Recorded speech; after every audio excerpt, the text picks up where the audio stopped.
We'd like to clarify that we do not know where Mrs. Napoles is. If you were her, ba't hindi naman kayo magtatago? No? Kung ang napakagiting na Senator Lacson nung inisyo ng warrant of arrest, nagtago rin, no? Because he felt it was unfair. Attorney Lorna Kapunan was watching a Vilma Santos movie Wednesday evening when she received a barrage of calls. That's how she learned a Makati court issued an arrest warrant against her client, Janet Napoles, a woman who has grown notorious for allegedly masterminding a multi-billion pork barrel scam. The arrest warrant is not for the pork barrel scam but for the alleged detention of employee and cousin turned whistleblower Ben Hurloy.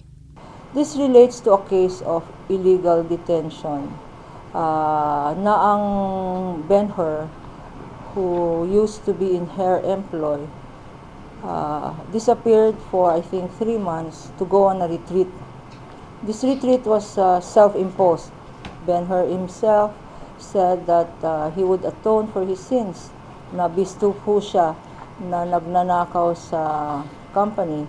Yung bonus ng mga empleyado, 300,000. This is not the version of the National Bureau of Investigation, which claims that Napoles abducted Louis because he was supposedly trying to set up his own scheme to earn kickbacks from the pork barrel.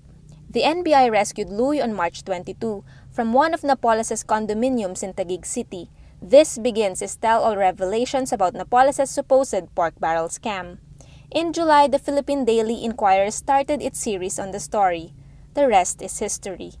The Department of Justice had dismissed this case of illegal detention, but it was reversed and the Makati court issued the arrest warrant.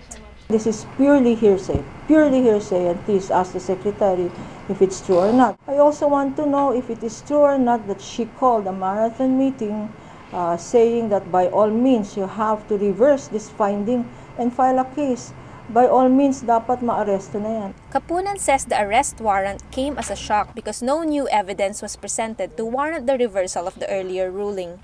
Napahiya nga ako kay Mrs. Napoles kasi I really assured her that we must have faith in this process. Kapunan reiterates her position that Mrs. Napoles is a fall guy. Even if you check the government records, she does not have a single contract with government. She has not received a single peso from government. There must be somebody who is orchestrating this. Yun dapat ang tunguhan ng investigation na ito. Who will benefit? Who are those people? Who are those entities that will benefit from a whitewash of this case? What happens now? Attorney Lorna Kapunan says they will avail of legal remedies to clear the name of Mrs. Napoles in the case of illegal detention and in the pork barrel scam. But will Mrs. Napoles herself show up to prove her innocence? Observers say a woman with huge resources at her disposal will be hard to find unless she decides to give herself up. Carmela Fonbuena, Rappler, Taguig City.